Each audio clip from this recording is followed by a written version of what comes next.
안녕하세요. 예술 관련 사업을 하고 있는 중년의 여성입니다. 지금껏 줄곧 바쁘게 살아오다가 사업이 안정된 지금 조금 여유가 생겨 오랜만에 글을 써봅니다. 젊었을 적부터 지금까지 참 치열하게 살며 많은 일들을 겪어왔는데 이제야 스스로의 인생을 돌아볼 만한 여유가 생겼네요. 제 유년 시절을 짧게 요약하자면 최악이라는 한 단어로 정리할 수 있을 것 같아요. 개인적으로는 전부 지우고 싶은 기억들이지만 이런 기회가 아니고서야 다시 떠올릴 일이 없을 것 같아 짧게 이야기하고 지나가겠습니다. 제가 자란 집은 서울 변두리의 오래된 빌라였어요. 벽이 벗겨지고 천장에는 물방울이 떨어지는 소리가 자주 들리던 곳이었습니다. 집안의 공기는 늘 눅눅하고 난방조차 제대로 되지 않았어요. 그 집에서 저는 어린 시절 내내 가난과 싸워야 했습니다. 아버지와 어머니께서는 경제적인 문제로 자주 다투셨고 두 분께서 밤마다 서로를 향해 언성을 높이고 물건을 던져대는 소리가 매일같이 제 좁아터진 방 안으로 스며들었습니다. 두 분께서 싸우실 때면 전 항상 방 안에 들어가 문을 걸어 잠그고 애써 책을 읽거나 공부를 하며 현실에서 멀어지려 노력했어요. 하지만 방음 따위 되지 않았던 얇은 벽 사이로 들려오는 그 싸움의 소리는 아직까지도 제 마음에 깊은 상처로 남아 있습니다. 싸움의 원인은 앞서 말했듯 대부분 금전 문제였습니다. 저희 집은 항상 경제적으로 어려웠고 매달 생활비를 맞추는 것조차 힘든 상황이었습니다. 부모님께서는 매일 이 문제를 두고 다투셨고 당연한 말이지만 다툼은 그 어떠한 문제도 해결해주지 못했어요. 그저 서로의 감정만 상하게 만들 뿐이었죠. 어린 저조차 알고 있었던 그 사실을 저희 부모님께선 깨닫지 못하셨던 모양입니다. 정말 지독하게 서로를 비난하고 언제나 나를 세우기만 하셨으니까요. 숨이 막힐 정도로 강렬한 더위가 집을 파고들던 어느 여름날이었습니다. 에어컨은커녕 집에 딱 한 대 있던 선풍기도 돌아갈 때마다 덜덜덜 요란한 소리를 내며 금방이라도 고장날 것 같이 움직였던 기억이 나요.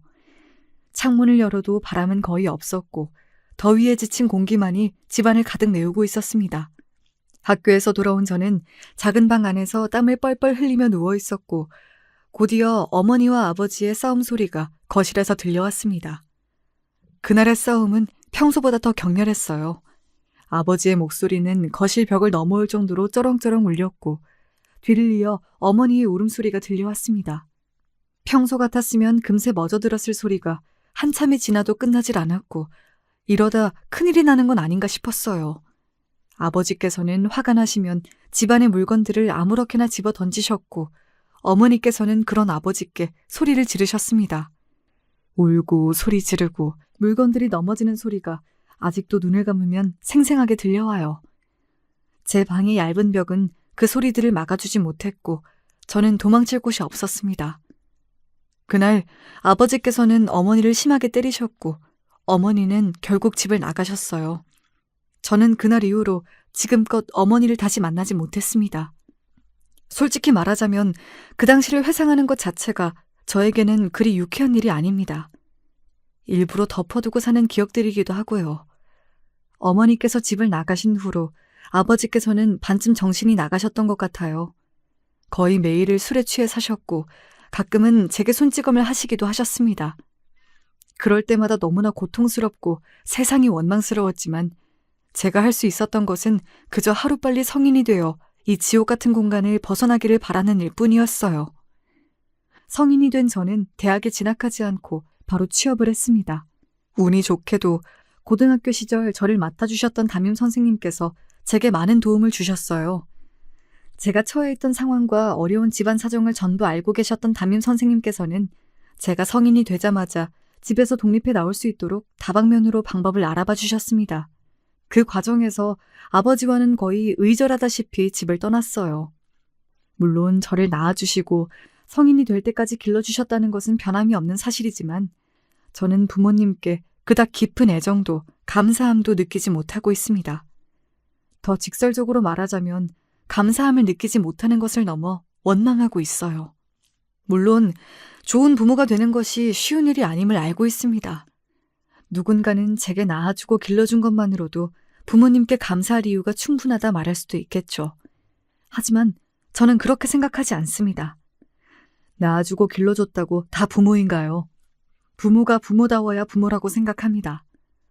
어린 아이를 두고 집을 나가버린 어머니나 어머니가 집을 나간 후로 자식에게 손찌검을 하며 키운 아버지나 둘 다 정상적인 사람들이라고는 생각하지 않아요.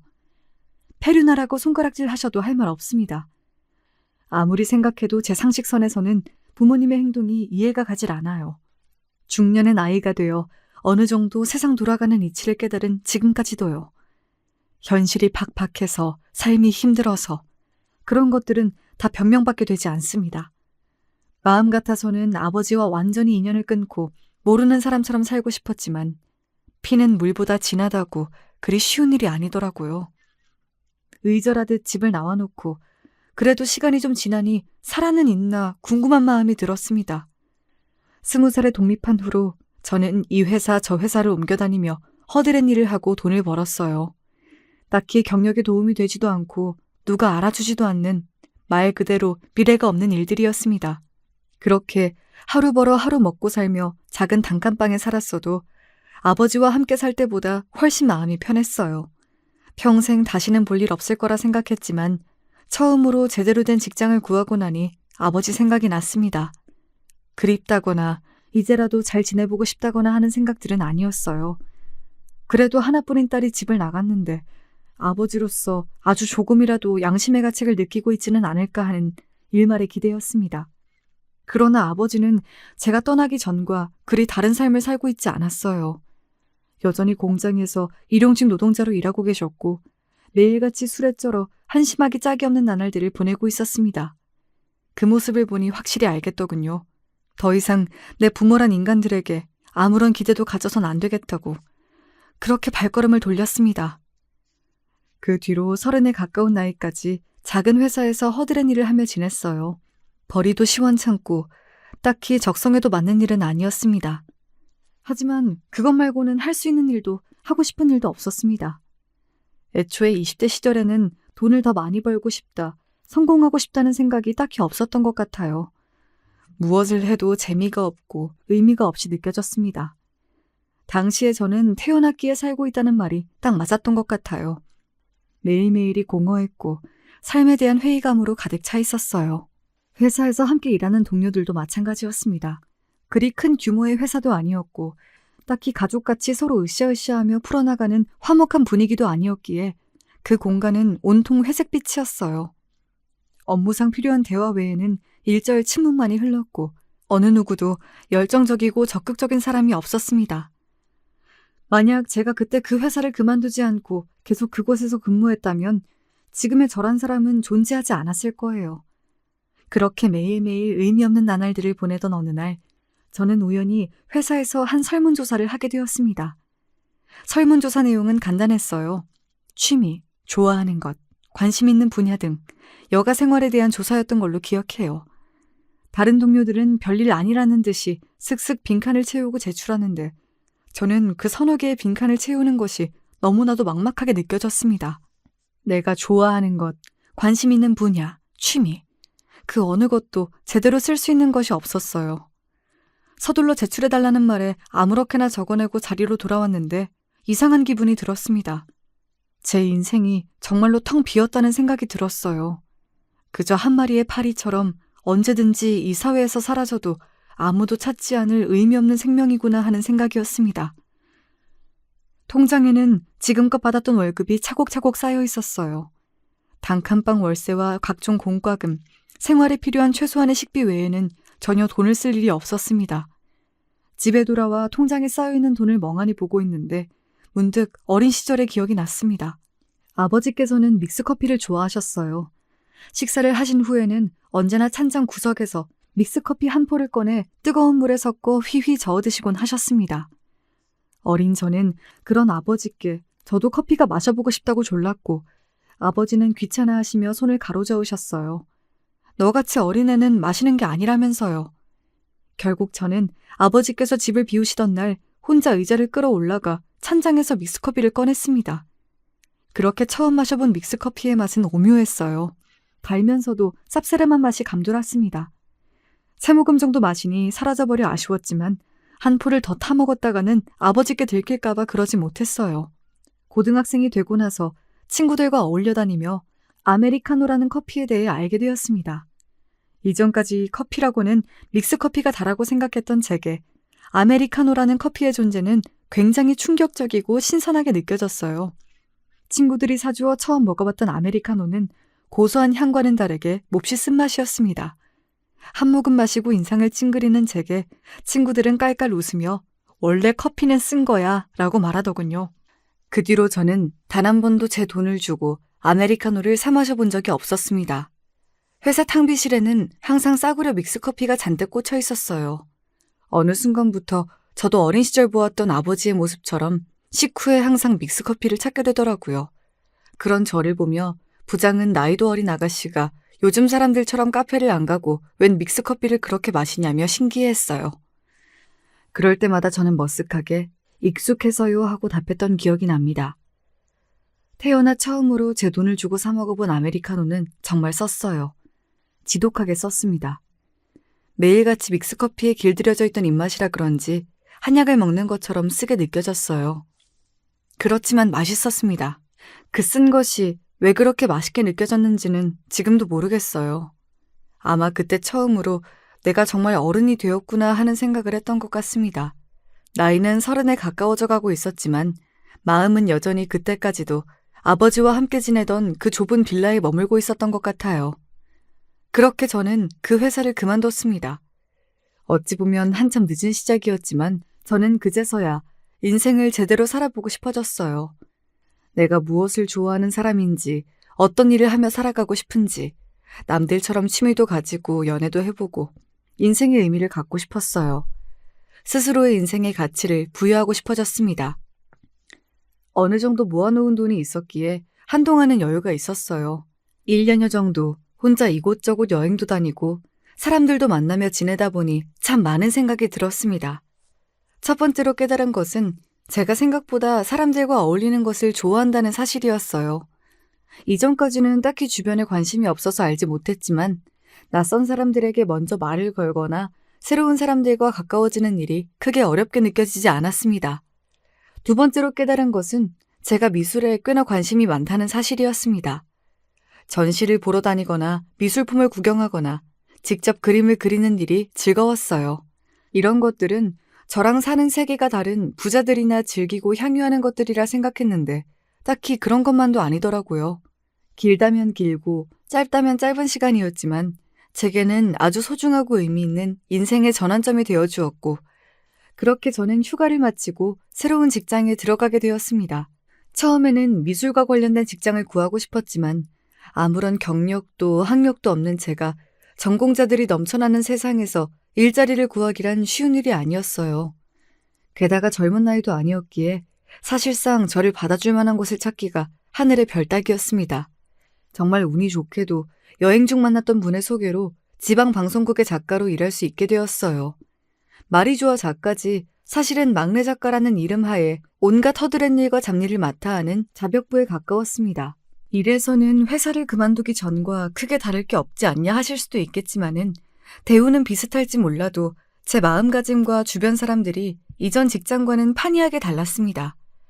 방송국은 본인이 하는 일에 열정이 넘치고 하루하루를 열심히 살아가는 사람들로 가득했어요. 물론 어딜 가나 그렇듯 좋은 사람들만 있는 것은 아니었지만 그래도 저는 새로운 직장에 충분히 만족했습니다. 몸은 힘들어도 매일매일이 뿌듯했어요.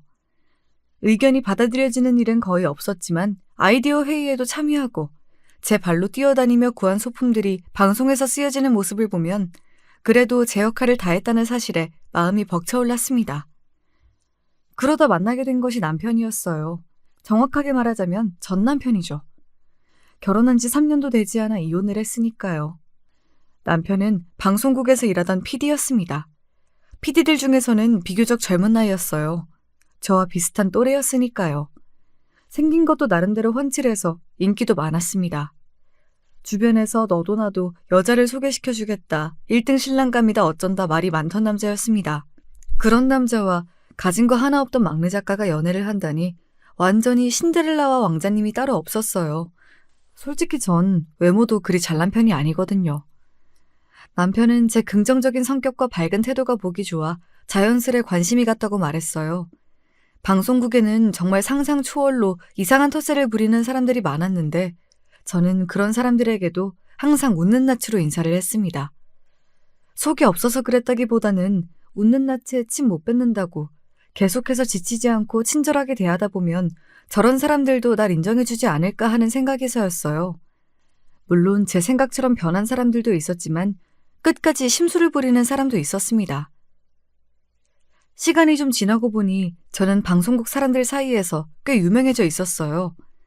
늦은 나이에 막내로 들어와 고생이란 고생은 다 하면서도 항상 밝게 인사하고 계속되는 촬영 작업에도 힘들다는 말 한마디를 하지 않았거든요.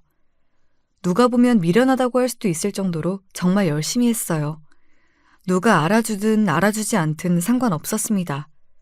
태어나 처음으로 제가 원하는 일을 하는 것이었고 매일이 즐겁게 느껴졌으니까요. 어찌되었든 외모도 잘나고 능력도 좋은 남자가 호감을 표시하고 다가오는데 제 쪽에선 마다할 이유가 전혀 없었어요.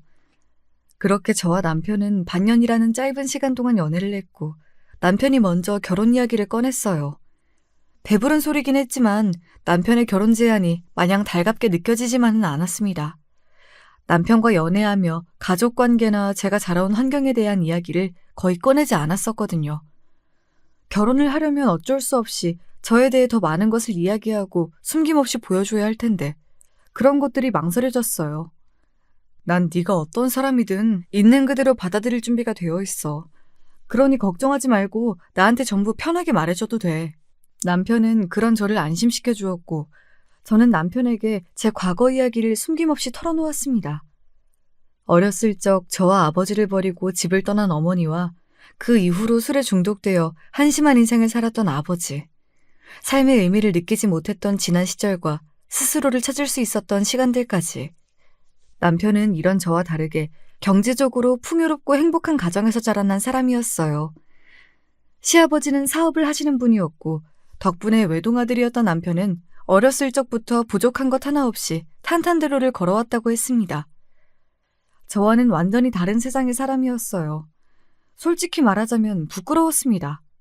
제 치부를 모두 드러내는 것 같아 쥐구멍이라도 숨고 싶은 기분이었어요. 그러나 남편은 그런 저를 보듬어 주었습니다. 당시엔 정말 고마운 마음이었어요. 운명의 짝을 만났다 생각하기도 했습니다. 어느 정도 예상했던 일이었지만 시부모님께서는 저를 그닥 환영해 주시지 않았습니다. 어디에 내놔도 빠지지 않을 잘난 아들이 저같이 별 볼 일 없는 여자를 결혼하겠다고 데려왔으니 저 같아도 비슷한 반응이었을 것 같아요. 그래도 앞으로 제가 더 잘하는 모습을 보여드리면 되지 않을까 생각했습니다. 방송국 생활을 하며 핍박받고 구박받는 생활에는 이미 이골이 나 있었어요. 저를 이유 없이 싫어하는 사람들은 이미 수도 없이 만나봤고 그런 사람들에게 얼굴에 철판을 깔고 싹싹하게 구는 것에도 익숙해질 대로 익숙해져 있었습니다. 시부모님이라고 크게 다를 것은 없었어요. 조건만으로 저를 싫어하신다면 노력으로 예쁨 받을 며느리가 될 자신이 있었습니다. 그렇게 저와 남편은 식을 올리고 정식으로 부부가 되었습니다. 결혼을 했다고 해서 이전과 생활이 크게 달라지진 않았어요. 남편은 결혼 후에 제가 일을 그만두고 집에서 내조를 하며 시부모님을 모시길 바랬지만 저는 그 제안을 거절했습니다.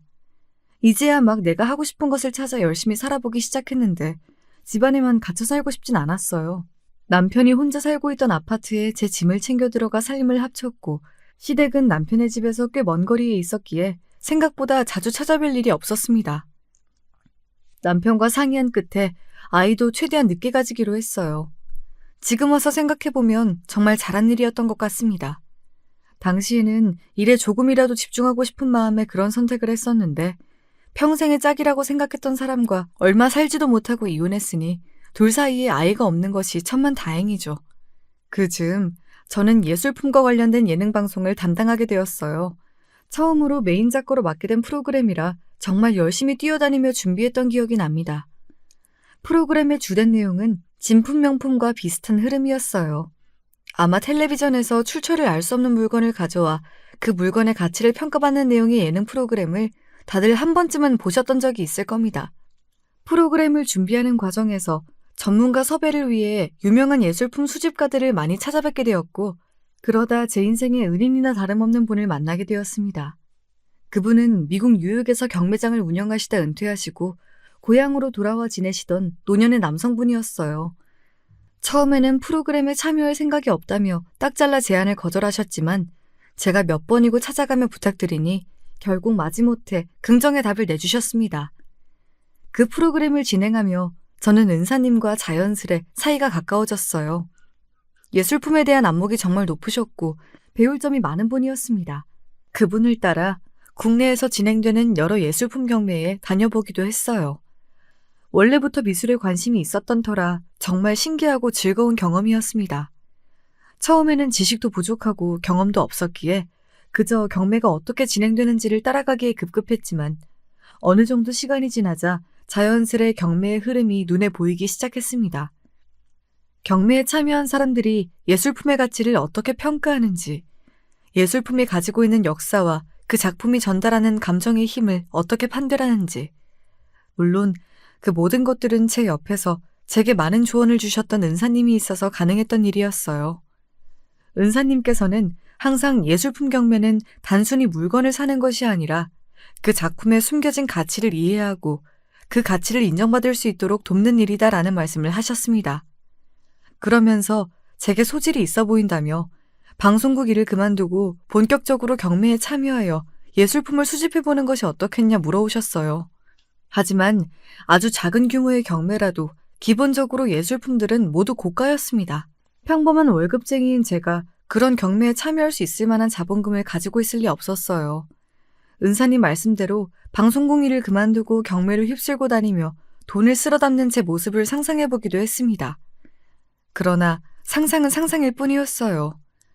얼마 지나지 않아 프로그램은 종영하게 되었고 새로 시작하는 프로그램을 맡아 진행하게 되면서 점점 예술품의 세계와는 멀어지게 되었습니다. 방송국에서 어느 정도 인정을 받고 여러 중요한 역할들을 맡다 보니 자연스레 가정에는 소홀해질 수밖에 없었어요. 가정과 일 사이의 균형을 맞추기가 쉽지 않았습니다. 남편 또한 마찬가지였어요. 남편은 결혼 전부터 능력 있는 PD로 눈코 뜰 새 없이 바빴고 결혼 후에도 그 사실은 달라지지 않았습니다. 한 집에 함께 살고 있긴 했지만 서로 번갈아가며 야근을 하니 같이 누워 자는 날도 그리 많지 않았어요. 그래도 부부 사이에는 별 문제가 없었고 그저 바쁜 시기가 지나가면 다른 부부들처럼 함께 주말도 보내고 아이도 갖고 다정하게 지낼 수 있겠거니 생각했습니다. 하지만 그런 생각들은 순전히 제 착각이었어요. 방송국 일로 항상 바쁘다 생각했던 남편이 실은 뒤로 더러운 짓거리를 하고 다녔던 것이었습니다. 방송국 내에서 평판도 좋고 바른 청년으로 유명하던 사람이었기에 그런 이중적인 모습이 있을 거라고는 상상도 하지 못했었어요. 남편에 대한 뒷소문을 처음으로 듣게 된 것은 방송국 앞 카페였습니다. 그날도 밤샘 작업을 하고 피곤한 몸을 이끌어 아메리카노를 사기 위해 카페에 잠깐 들렀어요. 이른 시각이었기에 대부분의 손님들은 근처 직장인들처럼 보였습니다. 커피를 주문하고 테이블에 앉아 잠깐 기다리고 있는데 옆 테이블에 앉아있는 사람들의 대화가 들려왔어요. 엿들으려고 한 건 아니었는데 익숙한 단어들이 섞여 들려 저도 모르게 귀가 향했습니다. 그 아나운서 벌써 최 PD랑 그렇고 그런 사이인 것 같던데? 현장엔 소문 다 났더라.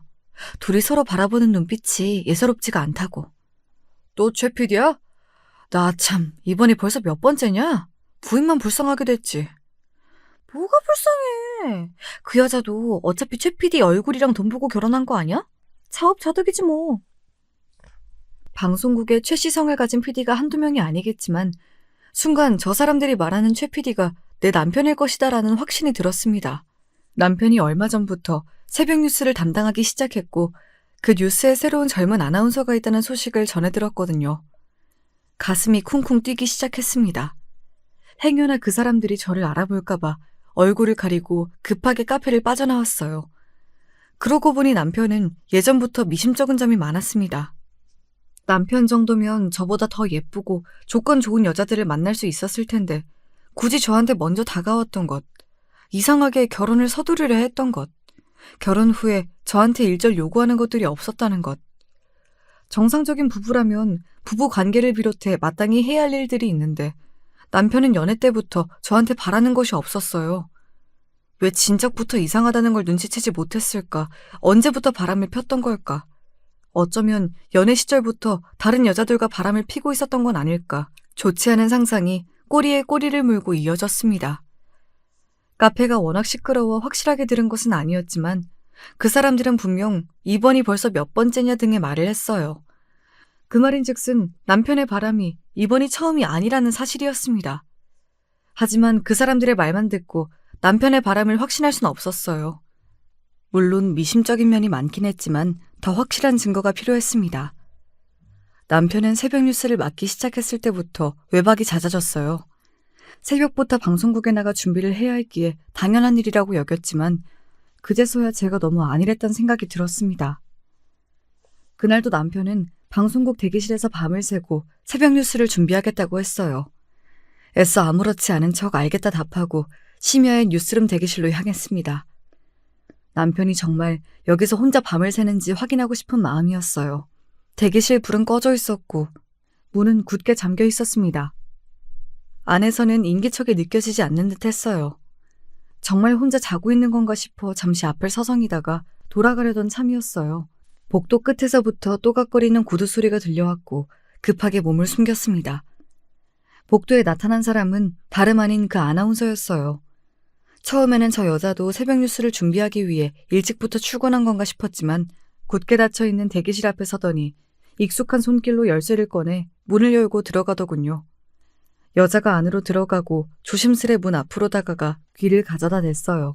안에서는 남자와 여자가 몇 마디 대화를 나누는 소리가 들려왔고 그 뒤에는 상상하기도 싫은 상황이 이어졌습니다. 더 이상 듣고 있을 수가 없어 그대로 자리에서 일어났어요. 사람이 너무 화가 나면 오히려 머리에서 피가 쫙 빠지는 기분이 들며 차분해지더라고요. 그동안 뒤에서 나 몰래 저 여자와 저런 더러운 짓거리를 해왔다니 온몸이 부들부들 떨렸습니다. 모든 사실을 알게 된 이상 이혼을 해야겠는데 이혼하기 전에 남편의 불륜 증거를 모아야겠다는 생각이 들었어요. 그 아나운서뿐만 아니라 남편이 만났던 모든 여자들에 대해 조사하기 시작했고 그 과정에서 정말 충격적인 이야기를 듣게 되었습니다. 최 PD 원래 바람둥이로 유명해. 알만한 사람들은 다 아는 얘긴데 어디 가서 내가 얘기해줬다고 말하지 마. 제 남편이 실은 여자를 하루가 다르게 갈아치우는 바람둥이였단 사실이었습니다. 방송국 내에서 꽤나 유명한 사실이었어요. 다들 제 앞에서는 쉬쉬했기에 그동안 저 혼자만 바보처럼 아무것도 모르고 있었던 것이었습니다. 예상했던 대로 남편의 불륜 상대는 아나운서가 처음이 아니었어요. 그동안 그저 직장 동료로만 알고 있었던 여자들과 그렇고 그런 사이였다니 정말 열이 머리끝까지 뻗치는 기분이었습니다. 원래 계획대로라면 조금 더 증거를 모아 이혼 선언을 할 생각이었는데 도저히 참을 수가 없었어요.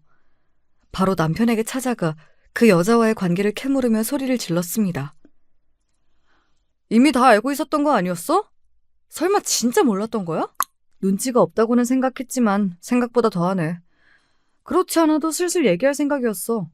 남편은 전혀 당황한 기색이 없었어요. 너무나 뻔뻔한 반응에 미친 사람처럼 소리를 지르는 제가 오히려 더 이상한 사람이 된 것 같았습니다. 남편은 그 아나운서와 정식으로 만남을 가진 지 꽤 됐으며 먼저 이혼을 하자 이야기를 꺼냈어요. 이럴 거면 도대체 나랑 왜 결혼했냐. 처음부터 잘난 여자랑 만나 살았으면 될 것을 왜 사람을 이렇게까지 비참하게 만드냐. 그동안 바보 같은 내 모습을 보면서 재밌었니 울며 따지자 남편은 코웃음을 쳤습니다. 내가 미쳤다고 너 같은 애를 진짜 사랑했겠냐? 별 볼 일 없는 여자랑 결혼하면 알아서 납작 엎드리고 집에서 살림이나 하면서 살 줄 알았지. 가진 게 쥐뿔도 없으면 눈치라도 있어야 할 거 아니야. 엄청난 배신감에 말문이 막혔어요. 아픈 과거까지 전부 보듬어 주겠다며 다정히 저를 안아주었던 그 남자는 어디에도 남아있지 않았습니다. 애초에 그런 남자는 처음부터 존재하지도 않았던 거예요. 더욱 충격적인 사실은 남편과 그 여자의 관계를 시부모님께서도 전부 알고 계셨다는 사실이었습니다. 남편과의 대화가 끝난 후 저는 시어머니께 전화를 걸어 모든 사실을 털어놓기로 했습니다. 당시 저는 시어머니께서 상황을 알게 되시면 제 입장에 서서 저를 이해하고 도와주실 것이라고 생각했지만 시어머니의 반응은 제 예상과는 정반대였어요. 시어머니께서는 제 전화를 받으시고는 너무나 덤덤하고 차가운 목소리로 대답하셨습니다. 그래, 난 이미 알고 있었다. 얼마 전에 같이 인사도 왔었어. 너한텐 좀 미안하게 됐지만 애초에 수준이 안 맞는 결혼이었지 않니? 오르지 못할 나무는 쳐다보지도 말았어야지. 그 순간 남아있던 일말의 자존심마저 땅바닥으로 처박히는 기분이었습니다. 결혼 후 시댁을 자주 찾아뵙진 못했어도 결혼 전 다짐했던 것처럼 나름대로 예쁨 받는 며느리가 되기 위해 이것저것 노력해왔어요. 시부모님께서는 제게 그리 살갑게 대해주지 않으셨지만 그래도 어느 정도는 저를 며느리로 인정해 주셨다고 생각했습니다. 그런데 남편이 바람피는 걸 알고 계셨던 걸로 모자라 그 여자와 이미 인사까지 나누셨다니. 도대체 이 집안에서 저라는 존재는 어떤 의미였던 걸까? 여러모로 허탈한 마음이 들더군요. 그 뒤로는 모든 일들이 물 흐르듯 흘러갔어요. 정신을 차려보니 저는 의부증에 걸려 멀쩡한 남편을 쥐잡듯 잡고 다닌 미친 여자가 되어 있었고 남편과 그 아나운서는 피해자가 되어 있었습니다. 이제 막 자리를 잡기 시작한 햇병아리 작가와 베테랑 PD의 사내 파벌 싸움이 가능할 리가 없었어요. 다들 진실은 뒤로 한 채 저를 멀리하기 바빴고 저는 그렇게 겨우 정을 붙였던 방송국을 떠나게 되었습니다. 방송국에서 잘리듯 퇴사한 저에게 남은 것은 조금의 위자료와 이혼녀 딱지, 그리고 처참하게 박살나버린 자존감뿐이었어요. 그 뒤로 한동안은 정말 힘든 시간을 보냈습니다. 이제 겨우 어두운 인생에서 벗어나 삶의 의미를 찾아가는 첫걸음을 뗐는데 세상이 제게 참 무심하구나 싶었어요. 그때 제 곁에 은사님이 계시지 않았더라면 돌이킬 수 없는 선택을 했을지도 몰라요. 은사님은 힘든 시간을 보내고 있던 제게 손을 내밀어 주셨어요. 위기를 기회 삼아 새로운 일에 도전해보라며 본인 앞으로 온 여러 경매의 초대권을 제게 양도해 주셨습니다. 남편에게 받은 위자료와 그동안 모아왔던 돈으로 조금씩 예술품을 수집하기 시작했어요. 제일 먼저 구매했던 것은 신인 작가의 풍경화였는데 그 그림이 첫눈에 제 눈을 사로잡았던 기억이 납니다. 신인 작가의 작품치고는 가격이 조금 높게 책정되어 다들 선뜻 나서지 못하던 와중 제가 그 그림을 낙찰받아왔어요. 그리고 얼마 지나지 않아 그 작가는 본격적으로 유명세를 타게 되었고 그림의 가격은 몇백 배로 뛰었습니다. 몇 번 더 성공적으로 예술품 매입에 성공하면서 조금씩 업계의 이름을 알리기 시작했고 이제는 제 이름 앞으로 경매 초대장이 오기 시작했어요. 물론 언제나 결과가 성공적이지만은 않았습니다. 비싼 돈을 주고 산 예술품이 유명 작가의 작품을 패러디한 짝퉁이었을 때도 있었고 가능성을 보고 매입한 작품이 결국은 빛을 보지 못하고 한 조각의 쓰레기가 되었을 때도 있었어요. 그렇지만 은사님 말씀대로 저는 경매에 재능이 있었습니다. 방송국 말단 작가로 일했을 때보다 훨씬 적게 일하고 비교도 되지 않는 수준의 수익을 올렸어요. 그렇게 아름아름 이름을 알리며 업계 관계자 모임에 참석하기도 하고 잡지 인터뷰에 참여하기도 하면서 정신없는 일상을 보냈습니다. 솔직히 그때까지만 해도 제 주변을 둘러싼 모든 일들이 잘 실감이 나지 않았던 것 같아요. 그러던 와중 우연한 기회로 은사님의 도움을 받아 작은 경매 사업을 시작하게 되었고 사업이 당초 예상했던 것보다 훨씬 잘 풀려 규모가 점점 커지게 되었어요. 앞서 말씀드렸듯 은사님께서는 젊은 시절에 미국 뉴욕에서 대규모 예술품 경매장을 운영하셨던 분이었기에 제게 정말 많은 조언과 도움을 주셨습니다. 처음에는 실수도 많이 했고 매사에 스스로가 제대로 하고 있는 게 맞는지 확신을 가지기 어려웠어요. 그렇지만 차츰 시간이 지나다 보니 하나 둘 차근차근 쌓아왔던 것들이 결국 제자리를 찾아 저를 뒷받침해 주더군요. 그렇게 제 사업은 나름대로 업계에 성공적으로 자리를 잡게 되었습니다. 남편에게 이혼당하고 전 직장에서 쫓겨날 때까지만 해도 이런 앞날이 저를 기다리고 있으리라고는 상상도 하지 못했어요. 서울 변두리의 회사에서 매일같이 싸구려 믹스커피를 타먹으며 꿈도 희망도 없이 살아가던 제가 이제는 강남 한복판의 편집샵에서 매일 아침 고급 원두로 내린 커피를 마십니다. 눅눅한 공기로 가득 차 있던 낡은 빌라도, 얇은 벽 너머로 들려오던 부모님의 싸움 소리도, 저를 배신하고 뒤에서 희희낙낙하던 남편도, 불륜녀도 더 이상 제 인생에서 없는 것들이 되었어요. 방송국에서 함께 일하던 동료들에게 몇 번 연락이 온 적이 있었습니다. 어떻게 제 소식을 알게 된 것인지는 모르겠지만 제가 말도 안 되는 헛소문 때문에 쫓겨나듯 방송국을 나왔을 때에는 일말의 손길도 내밀어주지 않았던 사람들이 상황이 변하니 참 뻔뻔하게 친한 척을 해오더라고요. 남편은 제가 방송국을 떠난 뒤로 그 아나운서와 재혼을 했다고 했습니다. 더 이상 그 두 사람이 어떻게 지내는지 궁금하지도 알아야 할 이유도 없었지만 들려오는 이야기를 막을 순 없었어요. 그렇게 재혼한 뒤 두 사람은 한동안 행복하게 사는 듯 하더니 남편의 바람벽이 도져 또 방송국을 한바탕 뒤집어놨다고 했습니다. 결국 그 아나운서와도 이혼하고 지금은 방송국 내에 안 좋은 소문이 파다하게 퍼진 상태라고 했어요. 사실 그때도 전 최 PD가 이상하다고 생각했어요. 근데 워낙 방송국 사람들이 편가르기가 심하잖아요. 방송국 나가고 이렇게 잘 된 거 보면 애초에 이렇게 될 운명이었나 봐요. 그런 쓰레기 같은 놈이랑 잘 헤어진 거죠. 이제 와서 태도를 180도 바꿔 제 비위를 맞추려 애쓰는 모습을 보니 참 기가 차기도 하고 방송국에 처음 입사해 사람들에게 싹싹하게 굴려 노력했던 제 모습이 떠올라 기분이 이상하기도 했어요. 세상 일 어떻게 될지 모르는 거라고 말단 작가로 어딜 가나 아쉬운 소리만 하며 살아야 했던 제가 이제는 상석에 앉아 남들을 평가하고 있다니 참 격세지감이 느껴졌습니다. 게다가 그렇게 자기 잘난 맛에 살던 남편이 완전히 몰락해 남들 눈치나 보며 살고 있다니 뿌린 대로 거둔다는 말이 괜히 있는 게 아니구나 싶었어요. 솔직히 남편에게 먼저 연락을 해볼까 싶은 생각도 들었습니다. 너 같은 똥차랑 이혼하고 지금은 훨씬 잘나고 멋있게 살고 있다. 그런데 넌 그 여자랑도 이혼하고 완전 개털됐다며? 하고 그 잘난 코를 짓눌러주고 싶었어요. 그렇지만 그렇게 하지 않았습니다. 이혼 후 한동안은 남편과 시댁이 정말 원망스러웠지만 지금에 와서는 그 감정이 많이 사그라들었고 남편과의 이혼으로 제 새로운 인생이 시작되었으니 어찌 보면 남편이 제게 새 인생을 살 기회를 줬다 생각할 수도 있는 거잖아요. 무엇보다도 굳이 그 집안과 다시 엮이고 싶지 않다고 생각했습니다. 제 자존감을 마지막까지 잔인하게 뭉개놓았던 사람들을 다시 마주칠 자신이 없었던 것 같기도 해요. 그렇지만 호랑이도 제 말하면 찾아온다고. 얼마 지나지 않아 전 시어머니와 생각지도 못했던 곳에서 마주치게 되었습니다. 경매 사업이 잘 되어감에 따라 여러 곳들과 협력 이벤트를 진행하기 시작했어요. 연남동에 있는 고급 브랜드 샵이라든가 성수동에 있는 대규모 소품샵이라든가 이벤트 형식으로 저희가 취급하는 예술품들을 가지고 미니 경매를 진행하기도 하고 저희 측 물품을 해당 가게에서 판매하기도 했습니다. 그러던 와중 한 백화점 브랜드에서 연락이 왔어요. 지금껏 여러 업체와 협력을 해왔지만 백화점에서 연락이 온 것은 처음이라 몹시 흥분했었던 기억이 납니다. 제 입장에서는 당연히 거절할 이유가 없는 제안이었고 여러 번의 미팅 끝에 백화점 내에 예술품을 전시하고 경매하는 사업을 시작하기로 합의했습니다.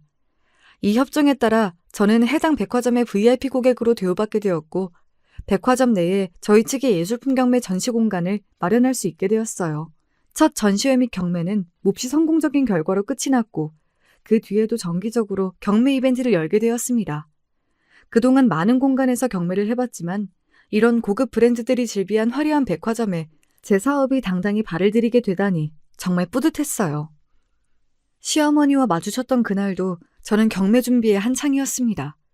저는 경호원들과 함께 백화점의 VIP 구역을 순회하며 예술품들을 점검하고 있었어요. 경매에 등장하는 예술품이 대부분 고가의 작품들이었기 때문에 경매를 주최하는 저뿐만 아니라 경매에 참여하는 사람들 대부분이 백화점의 VIP 고객들이었습니다. 경호원들은 제 주변에서 늘어선 고급스러운 경매품들 사이를 바쁘게 오가며 저를 보호하고 있었고 경매 시간이 다가오자 백화점 내의 비즈니스 관계자들과 VIP 고객들이 하나둘 도착했어요. 그러던 중 저는 전혀 생각하지도 못했던 사람을 마주치게 되었습니다. 시어머니, 아니 이제는 저와 아무런 상관이 없는 그 노년의 여자가 나름대로 고급스러운 옷차림을 하고 VIP 구역을 거닐고 있었어요. 그 여자를 발견한 순간부터 심장이 미친 듯이 쿵쾅거렸고 저와 눈이 마주친 그 여자는 놀란 표정을 지으며 잠시 멈춰서더니 곧장 저에게 다가왔습니다. 아니, 이런 곳에서 다 만나네? 너같이 없이 사는 애가 백화점을 다 다니니? 웬일이야? 그 여자는 수년 전과 변한 것이 전혀 없었어요. 여전히 사람을 깔보는 듯한 얼굴과 비웃음이 가득한 목소리. 그러면서도 역겨울 정도로 고상한 척하는 태도에 기가 찰 정도였습니다. 괜히 큰일을 앞두고 말싸움을 벌여 감정이 상하거나 소란을 일으키고 싶지 않았기에 옆에 있던 경호원들을 불러 그 여자를 전시장 밖으로 내쫓으라고 말했어요. 저분 경매장 밖으로 모셔다 드려요. VIP분들만 오시는 곳이라고 설명하고. 이 전시장은 백화점 VIP 고객들만 들어오실 수 있는 곳입니다. 죄송합니다만 앞까지 안내해드리겠습니다. 뭐야? 전현도 들어와 있는 곳에 내가 왜 못 들어오는데? 당장 이 손 못 놔? 순식간에 경호원들이 제 주변을 둘러쌌고 그 여자는 어안이 벙벙해 보였어요. 더 이상 일이 커졌다가는 경매를 망칠까 걱정되었기에 그 여자 앞에 제 VIP 카드를 내밀어 보이며 말했습니다. VIP 모르세요, 아줌마?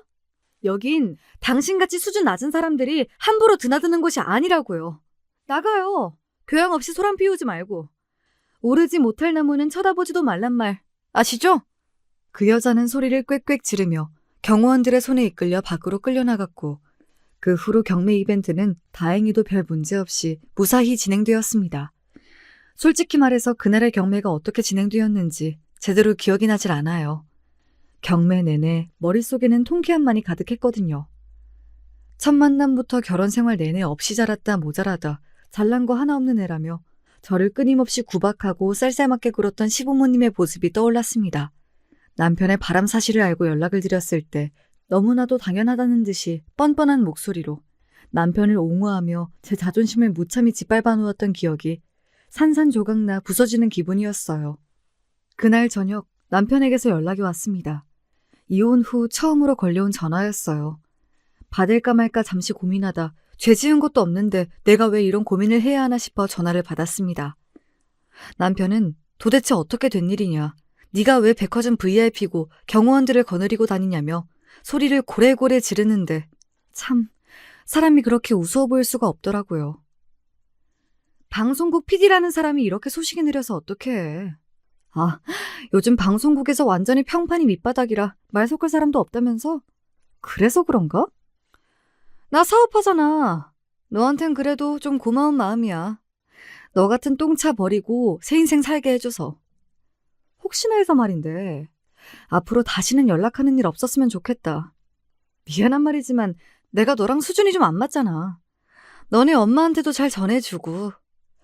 예전엔 그래도 교양이 좀 있으셨던 것 같은데 오늘 보니까 완전히 무식한 아줌마 다 됐더라. 격떨어지게. 어차피 앞으로 다시는 결혼도 못할 텐데 괜히 여자들한테 추근덕대지 말고 엄마는 잘 챙겨드려. 그렇게 하고 싶은 말들을 다 쏟아내고 남편이 뭐라 대답을 하기도 전에 전화를 끊어버렸어요. 1초 만에 다시 전화가 걸려왔지만 전부 거절하고 차단까지 해버렸습니다. 그동안 예전 일을 다 잊었다 생각하며 살아왔지만 막상 시어머니를 눈앞에서 마주하니 애써 덮어뒀던 서름이 떠오르긴 하더라고요. 속이 뻥 뚫릴 정도로 통쾌하게 복수를 해주고 나니 이제야 제 마음이 어느 정도 정리가 된 기분입니다. 가끔 자려고 누우면 예전 일이 생각나기도 하고 악몽을 꾸기도 했었어요. 가진 모든 것을 잃고 쫓겨났을 때 인생에 더 이상 미련이 남지 않아 극단적인 선택을 하려던 밤의 기억이 자꾸만 떠오르더라고요. 그때 은사님이 제 곁에 계시지 않았다면, 제게 사업을 제안해준 동료가 옆에 없었다면, 사업이 자리 잡을 수 있도록 도와주신 많은 관계자분들, 그리고 항상 의지할 수 있는 샵 사람들과 수없이 많은 고마운 분들.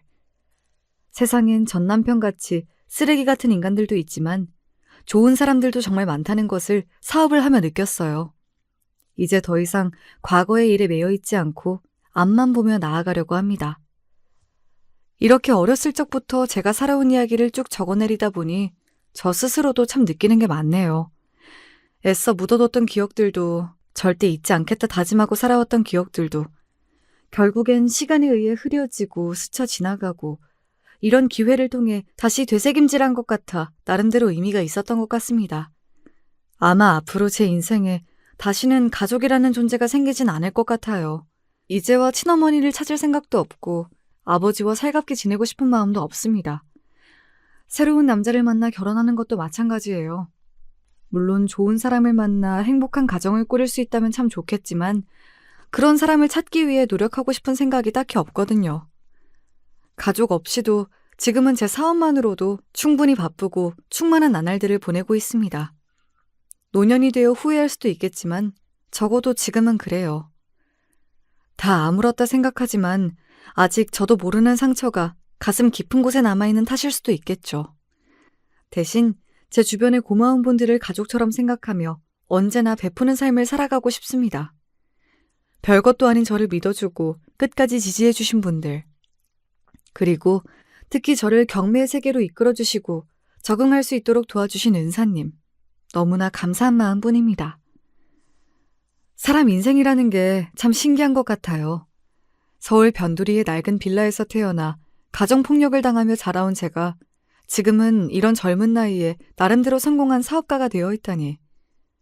고된 하루를 마치고 잠에 들 때마다 지금 내가 꿈을 꾸는 게 아닌가, 내일 아침에 눈을 뜨면 다시 그 낡은 빌라로 돌아가 있는 게 아닌가 하는 허무맹랑한 상상을 하곤 합니다. 그만큼 성공한 지금이 현실감이 없다는 이야기겠죠. 어찌되었든 죽을 만큼 노력해서 여기까지 왔으니 앞으로도 몸 아끼지 않고 더 열심히 살아볼 생각입니다. 주제넘게 여러분께 여러분도 열심히 사세요. 그럼 반드시 성공할 겁니다 하는 조언 따위는 남기지 않겠습니다. 저는 그저 운이 좋았을 뿐이라고 생각해요.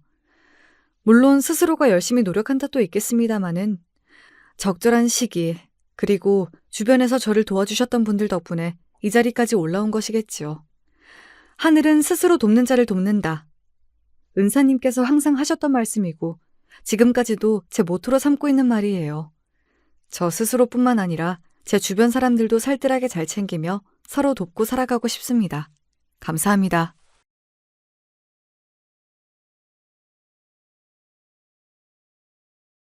안녕하세요. 저는 사연에 빠지다 채널을 2년 넘게 꾸준히 들어온 애청자인데요. 항상 듣기만 했었지 제 얘기를 보내볼 생각은 못했었는데 요즘엔 평소에 안 해본 것들을 한번 해보고 싶어지더라고요. 여러분도 작심삼일이란 표현 많이 들으시죠? 제가 슬프게도 전형적인 작심삼일인간인데요. 매 일기장을 새로 사놓곤 처음 며칠만 쓰다가 흥미를 잃어서 구석탱이에 방치해둔답니다. 한두 번도 아니고 어떻게 매년 그럴 수가 있냐며 남편이 절 놀리고 잔소리를 해대길래 올해는 쓰다만 일기장을 집어들어서 그걸 그림 연습장으로 활용했었네요. 제가 학창 시절엔 그림 그리는 걸 좋아해서 교과서에 모퉁이마다 낙서를 다 해놨던 감수성 짙은 손이었거든요. 그랬더니 글쎄 남편이 그걸 또 보고선 고개를 갸웃갸웃 하더군요. 어이쿠, 대체 장마다 지렁이는 왜 자꾸 그려놓는 거야? 당신 지렁이 좋아해? 지금 처음 알았네. 미쳤어? 지렁이라니, 그거 다 사람이야, 사람. 지금 보고 있는 그건 우리가 지난달에 캠핑 갔을 때 그때 그린 거잖아. 진짜? 큰 지렁이들 옆으로 작은 지렁이 군단인 줄 알았는데. 그게 아니라 강물이 흐르는 물살을 구불구불 표현한 거였구나. 역시 당신 미적 감각 정말 놀랍다. 그림으로 장래를 안 잡아줘서 정말 고마워. 우리나라 예술계는 당신을 받아들이기엔 아직 한참 부족한 것 같아. 당신의 예술성을 이해하긴 너무 보수적이지. 이 인간이 정말 사람 약 올리는 것도 정도가 있지 아주 고단수로 놀리더군요. 어이가 없었답니다. 분명 제 남편 처음 만났을 땐 이 정도로 구는 인간은 아니었거든요. 새삼 그 변화를 실감했죠. 세월을 직격타로 쳐맞아서 그런지 많이 바뀐 모양이었습니다. 여러분, 결혼이란 거 말이에요. 인간들이 이루고 사는 사회에서 가장 흔하디 흔한 제도지만 어찌 보면 가장 의문스럽고 신기한 것 같지 않나요? 생판 남이 만나서 너랑 나랑 이제 한 가족이야? 이렇게 못 박는 거잖아요. 보통의 콩깍지가 아니라면 불가능한 일인 듯 싶습니다. 세월의 풍파를 맞고 능글맞아진 저의 남편. 한때는 저의 눈에 콩깍지를 씌워놓았던 이 남자가 자란 집안은 경기도 토박이었어요. 네, 바로 저의 시댁 얘기죠. 시아버지께선 경기도 양주와 의정부를 오가며 사셨다 들었고요.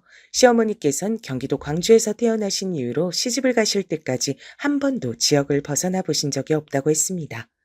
제 남편은 태어난 이후로 초, 중, 고, 그리고 대학교까지 경기도에서 쭉 나왔는데요. 특이하게 취업을 경상도 쪽에서 해버린 겁니다. 직업 특성상 회사가 그쪽에 있었거든요. 그리고 전 태어난 건 강원도인데요. 정작 강원도에서는 인생에 5년도 안 살아봤네요. 어릴 때부터 이리저리 근무지를 옮겨 다니셨던 아버지의 영향을 받아 이사를 자주 다녔답니다. 제가 성인이 되고 난 이후론 경기도에 완전히 정착을 했는데 제가 또 희한하게 혼자 취업을 경상도로 가버린 것 아니겠어요? 제 고등학교 동창이자 저하고 최고로 친한 친구가 고향이 경상도였는데요. 친척 어른분께서 건물을 가지고 계셔 거기서 장사를 해보라는 좋은 권유를 들었던 겁니다.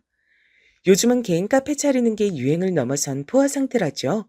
몇 발자국 길을 걷지도 않았는데 카페가 보이고 또 보이고 그럴 정도의 카페 공화국이라고 하니까요. 그치만 그때까지만 해도 대단한 성인까지는 아니었기 때문에 당시엔 친구의 개인 카페 창업이 무척이나 도전적으로 보였답니다.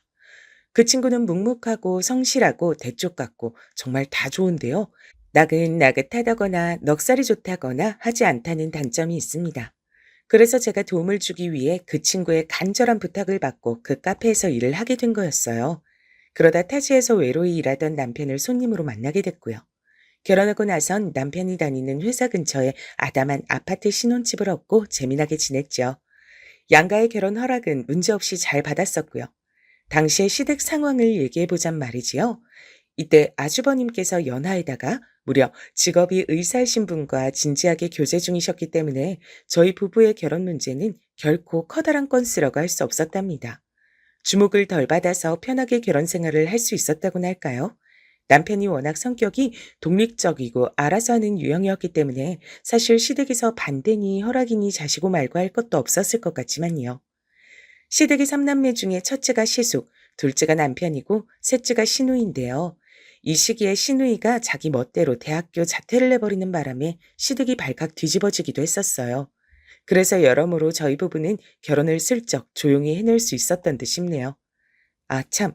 여러분은 집집마다 골칫덩이 혹은 아픈 손가락이 있기 마련이란 말을 어떻게 생각하세요? 집안마다 특색이 있다는 얘기와 일맥상통할 것 같아요. 시댁의 3남매 중 단연 특색이 있는 사람을 뽑자면 시누이였습니다. 남편의 여동생 말입니다. 결혼하고 나서 거의 2달 정도가 흘렀을 때였을 거예요. 한창 신혼 중에 신혼을 즐기고 있었는데 어느 날 시누이가 예고도 없이 불쑥 들이닥쳤습니다. 어, 어, 아가씨가 갑자기 웬일이에요? 여기까지 설마 혼자 오신 거예요? 새언니, 저 오늘 여기서 신세 좀 질게요. 그래도 되죠? 네? 당연히 그래도 되죠. 안 될 건 없죠. 일단 들어오세요. 연락도 없이 오시니까 제가 깜짝 놀랐어요. 무슨 일 있었던 건 아니시죠? 오빠한테 연락했었는데 놀러 가겠다고 하니까 싫어 그러더라고요. 그래서 제가 이미 출발해서 가는 중이라고 하니까 안 돼 그러는 거예요. 서운하게 왜 칼같이 거절하냐니까 나 출장 중이라서 안 돼 그러더라고요. 마침 오빠가 출장 갔다니 세상에 전 너무 잘 됐다 싶어서 더욱 서둘러 와봤죠. 혹시 제가 불편한 건 아니죠, 새언니? 당연히 불편했죠. 갑자기 예고도 없이 들이닥쳤는데 얼싸안고 너무 반갑다며 인사할 상황은 아니었잖아요. 본인의 작은 오빠 내외가 신혼 생활 중인데 대뜸 가는 중에 연락이나 하고 게다가 안 된다고 거절을 들었음에도 무작정 쳐들어온 거잖아요. 신우이의 무례는 거기서 그치지 않고 배고파서 빨리 밥을 먹고 싶다면서 저한테 저녁은 지금 안 차릴 거냐면서 시끄럽게 물어댔습니다. 목마르다면서 음료수를 찾아 냉장고는 이미 뒤지고 있었고요. 이럴 수가. 결혼한 여자들에게 열이면 아홉이 열린다는 시댁 식구로 인한 고난의 길. 그게 바로 나한테 열린 건가? 너무 아무렇지도 않게 쓱 결혼을 해버려서 방심하고 있었어. 저는 식은땀이 났고 눈앞이 핑그르르 도는 듯 했습니다. 신우이는 이미 양말을 벗어서 거실 구석에 던져두고 있었어요. 하지만 제가 누군가요? 서비스업 종사자였습니다. 고객이 진상이든 개진상이든 전 흔들리지 않고 서비스를 제공하는 직업병에 걸려있던 지 오래였죠. 아가씨, 저녁으로 찌개 괜찮죠? 그 두부 사놓은 게 있어서 된장찌개나 얼른 끓일까 해요. 대박. 저 된장찌개 그런 거 완전 좋아하잖아요. 새언니, 계란 후라이에 밥 비벼서 된장찌개 국물 끼얹어 먹으면 진짜 끝내주는 거 아시죠? 거기에 열무김치 얹으면 2그릇까지 뚝딱인데. 열무김치가 진짜 최곤데. 아, 집에 마침 열무김치 있어요. 잘 됐네요. 그렇게 해서 먹으면 되겠네요. 사실은 아까 냉장고 열었을 때 열무김치하고 계란 있는 거 봤어요. 나물 반찬들도 좀 있는 것 같던데 아낌없이 다 꺼내주시면 감사하겠습니다. 아유, 그럼요. 다 꺼내드려야죠. 조금만 기다리세요. TV 보고 있으면 제가 금방 저녁 차릴게요. 우리 새언니가 최고네요. 저녁 차리기 파이팅 하세요. 제가 여기서 마음으로 응원하고 있을게요. 제가 그때 생각한 건데 웬만한 사람이었으면 거기서 신우이하고 머리끄댕이 잡고 싸웠을 것 같아요. 성격이 좀 있는 사람이었으면 곧바로 뭐? 파이팅? 죽고 싶니? 너 파이팅 넘치게 맞아볼래? 이러면서 신우이한테 성공을 날렸을 겁니다. 그러나 저는 지독한 직업병에 걸려 있었기 때문에 표정 하나 안 바꾸고 싹싹하게 웃으며 밥을 차리기 시작했죠. 신우이는 개념을 상실한 진상이었으나 전 아주 다양한 인간 군상에 질릴 대로 질린 서비스업 종사자였으니까요. 결혼 전엔 사실 신우이가 어떤 사람인지 직접 겪어볼 기회가 거의 없었죠. 직접 대면할 기회 자체가 없다시피 했으니까요. 그래서 이렇게 된 거 좋은 게 좋은 거란 생각으로 신우이와 원만한 시간을 보내보자 싶은 거였답니다. 준비가 다 돼서 신우이와 마주 앉아 밥을 먹는데 사람이 너무 경우가 없고 예의를 못 차려서 그렇지 밝으면서도 해맑은 것 같다는 생각이 들었어요. 왜냐면요, 같이 그러고 앉아 있는데 전혀 어색하게 느껴지지 않더라고요. 남편은 저랑 지지고 볶고 연애질하다 결혼한 거라 이젠 저와 아주 막역했지만 연애 초반 혹은 중반 때까지만 해도 사람이 대체로 뻣뻣하다는 인상을 받곤 했었거든요. 제 지인을 같이 마주치기라도 하면 딱 자기소개만 하고 그걸로 끝이었죠. 얼어붙어서 냉동 인간이 돼서 아무 말도 더 못하곤 했습니다. 온몸으로 "저 지금 몹시 어색해요." 를 외쳐대서 제 지인들이 먼저 자리를 피해주곤 했었고요. 시부모님께서도 딱히 되게 외향적인 분들은 아니시던데 시누이는 희한하게 혼자 다르더라고요. 그날 밤 시누이가 넉살 좋게 저한테 잠옷 빌리자면서 장롱을 막 뒤져대는 뒷모습을 보며 전 결혼 얘기가 오가던 때에 남편이 저에게 해주었던 말을 떠올렸습니다. 내 동생 있잖아. 걔는 딱 뭐라고 정의를 내리기가 힘들어. 왜? 사람이 독특한가 봐? 특이한 편이야? 많이 자유로워. 그냥 걔 때문에 우리 부모님 머리가 자주 아팠단 사실만 얘기해 줄게. 그 말이 이제야 이해가 갔어요. 직접 겪으니까 체감이 되더라고요. 너무나도 자유로웠습니다. 제 잠옷을 입고 거실 소파를 뒹굴뒹굴 구르는 시누이를 보며 전 적어도 저에게 일부러 시자 노릇하고 싶어서 저러는 게 아니란 사실을 깨달았죠. 그냥 사람이 워낙 저럴 뿐이란 생각이 들더라고요. 시누이가 제 또래니까 통하는 게 있어서 학창 시절 얘기를 나누고 연예인들의 이모저모를 떠들면서 재밌게 시간 보냈답니다. 다음 날이 되어도 시누이는 떠나지 않았고요. 부산으로 출장을 갔던 남편이 귀가하자마자 깜짝 놀라 기겁했습니다. 너 뭐야? 네가 여기 왜 있어? 너 정말 미친 거 아니야? 저와 시누이가 뭐라고 입을 열 새도 없었어요. 남편이 시댁에 전화를 했습니다. 그렇게 시누이는 다시 시부모님께서 계신 자기 집으로 돌아가게 됐죠. 시어머니께서 따로 저에게 연락을 하셔선 너무 미안하게 됐다고, 설마 거기가 있을 줄 상상도 못했다고, 그 민폐덩어리를 빨리 내쫓으라고 다급하게 말씀을 해대셨는데 중간중간에 자꾸 한숨을 쉬셔서 제가 괜히 다 민망했습니다. 알고 보니 시누이는 그때 시아버지로부터 잔소리를 듣고 말대꾸를 세게 했다가 싸대기를 한 대 얻어맞은 뒤 열받아서 집을 뛰쳐나온 거더라고요. 미안해.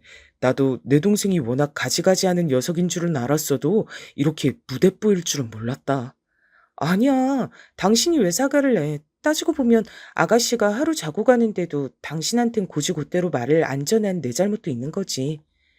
전 사람에게 쉽게 동조를 하는 편인가 봐요. 왜냐면 시누이가 저한테 연락을 해서 너무너무 재밌게 시간 보냈다고, 제 덕분에 기분이 다 풀려서 집에 돌아왔다고 막 그렇게 신나게 떠들어 주니까 저도 기분이 좀 좋아지는 듯 했거든요. 시누이가 일부러 저를 엿먹이려고 그렇게 군 게 아니고 원래 그런 사람일 뿐이란 걸 확실하게 못땅땅 받고 나니까 마음도 편해진 뒤였고요. 전 시누이와 그렇게 따로 친분이 생기게 됐고 시누이에 대한 이모저모도 알게 됐습니다. 시누이는 꿈이 다양한 사람이었더라고요. 작가, 화가, 피아니스트, 목수, 디자이너 등등 장래희망도 계속 바뀌었다고 해요. 심지어는 연예인이 되겠다고 포부를 밝혀서 집안을 또 뒤숭숭하게 만들더니 사기까지 당했습니다. 연예인 시켜주겠다고 한 자그마한 신생 연예 기획사에서 신우에게 300만 원을 뜯어갔고 이후로 잠수를 탔어요. 그런 식으로 여러 명을 등쳐먹었더라고요. 사기를 당하고 분노에 몸서리치던 신우는 뉴스까지 나왔습니다. 연예인 지방생을 울리는 사기꾼들을 조명하던 뉴스에서 피해자로 인터뷰를 한 거죠. 뉴스 방송에선 의자에 앉아 인터뷰를 하는 뒷모습만 나왔습니다. 다들 기가 막혀서 멍하니 TV 화면만 보고 있던 그때 신우이가 탄식을 뱉었죠. 아, 저게 뭐야? 내 몸이 화면엔 왜 저렇게 뚱뚱하게 나와? 저게 진짜 내 등발이란 말이야? 어깨로 만주벌판 정복도 하겠다. 속상해. 짜증나. 나 오늘부터 야식 끊을 거야. 그러자 시아버지께서 리모컨을 집어던지시며 소파에서 자리를 박차고 일어나셨습니다.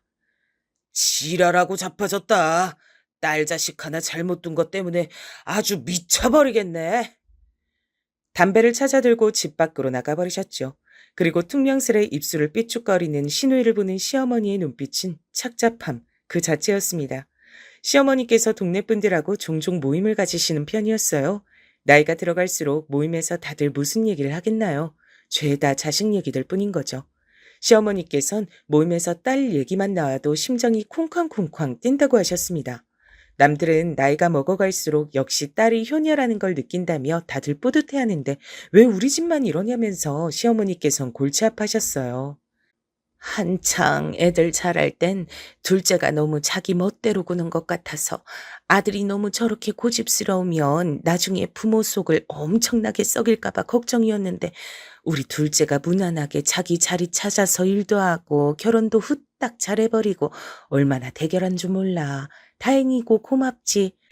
너처럼 수더분한 짝을 만난 것도 우리 집안 둘째 복인 거야. 안정적으로 얼른 짝 만나서 이렇게 평범하게 사는 거 얼마나 좋으니?